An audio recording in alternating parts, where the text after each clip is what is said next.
You might think that this is a really simple puzzle to put together, and actually it is a simple puzzle to put together, but it's a lot of fun to make, and I think kids will have fun trying to put it together. They'll have hours of fun, well, at least like 30 seconds or so. And for people like me, I actually get kind of confused figuring out how to put this together. Anyways, what you want to do is try to make a cube out of this.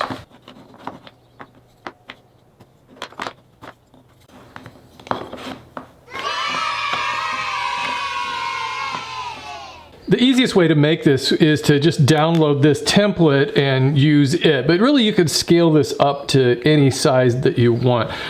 I've decided to make my cube 3 inches by 3 inches by 3 inches. So what I've done is I've divided it into 1-inch squares, but these could be any unit that you like as long as they're the same, and also that the thickness of the wood is the same. So that's why I'm using a 2x4 so that I can cut this down to 1 inch thick, and then I'll cut this down to 3 inches by 3 inches for each of these, and then obviously like this one will be 2 inches by 2 inches. But as long as you have, you know, a grid of squares set up, you can scale it however you like. And really the larger this is, the easier it is to make. The cuts are going to be a lot less critical, but you could certainly use just 3/4 inch lumber if you want. It would just be a real small cube. You could even make a really nice, good sized cube just by laminating some 2x4s together this way and then on their edges. You might already know that 2x4s are kind of rounded over on the edges, so before I measure this down to its 3-inch size and rip that, I want to trim a little bit off of one side to square it up. Now I can move this over and make my 3-inch rip. And I want this to be as exact as possible.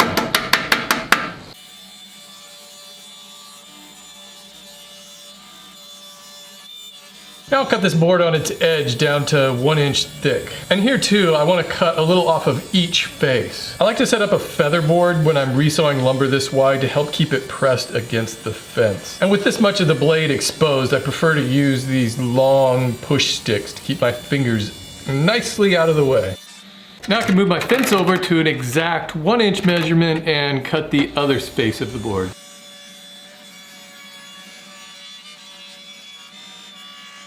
Then what I want to do is cross-cut this into 3-inch pieces, and so to do that I'm going to use this stop block on this fancy pants miter gauge. You could use any kind of a stop block. You could even set up a stop block on your miter saw if you like, as long as it's the exact same distance as the width of the board. So I'm going to use this board, you know, to measure it here. So I'll send this up, and I can just move this over to here. First thing I want to do is cut off this icky end and square it up.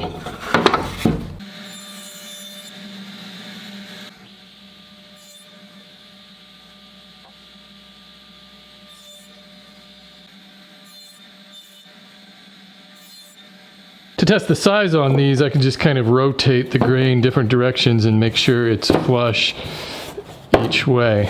And it's pretty close. Since these 3 pieces are all 2 units wide, I can go ahead and set up my saw to make all of those cuts next. I don't really like the idea of setting this up at 2 inches and getting my fingers that close, so I think I'll use my rip fence instead so that I could use my grippers. I want to set this up 2 units wide, so I can just use 2 boards to set that up.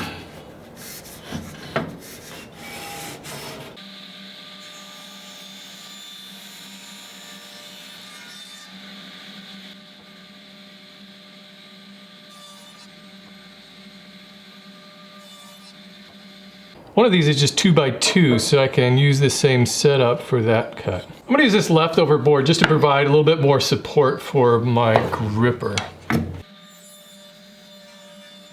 So this little piece is done. I don't have to worry anymore about that. But now I got to cut out these pieces, and that means I have to move away from the table saw to cut these. This would actually be a really good project to use a hand saw on, but if you have a band saw, that would be much quicker and easier. You could also use a jigsaw to cut out these pieces, but I don't know how accurate you can get that, especially if the blade deflects a little bit. One way to set up these cuts is to cut out these pieces of the template and then spray mount them using spray adhesive to these pieces, and then you just cut them out following those lines. But actually I think a better way to do it is just to use these as one unit measurement. So like for this piece here, I can just line this up with the edge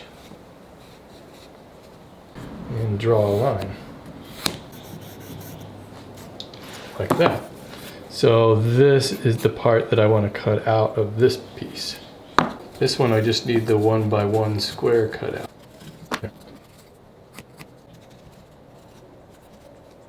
The other thing to keep in mind is when you're making the cut that this is the waste piece, so I want the saw blade to run on this side of the line. Otherwise this side wouldn't be that full unit, and same with over here.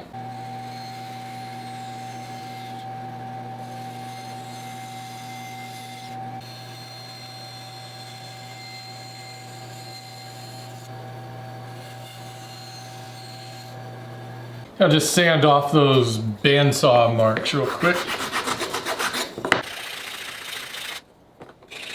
This is also one of those things that you can just kind of keep fussing around with until you get a perfect fit, or at least as close as you want to take it.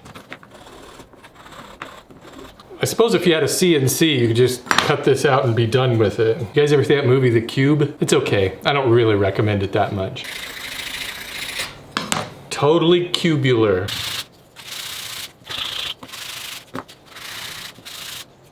Yeah, sure, why not? I'll spray lacquer it. I'll spray lacquer anything I want. Spray lacquer just brings out the natural beauty of wood. And the highlights in my eyes.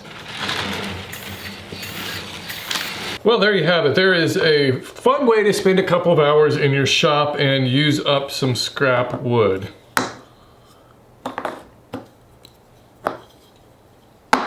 Honestly, this is like the easiest puzzle to put together unless you're really like spatially confused the way I am. And for some reason, this one always, it kind of puzzles me sometimes. Most of the time.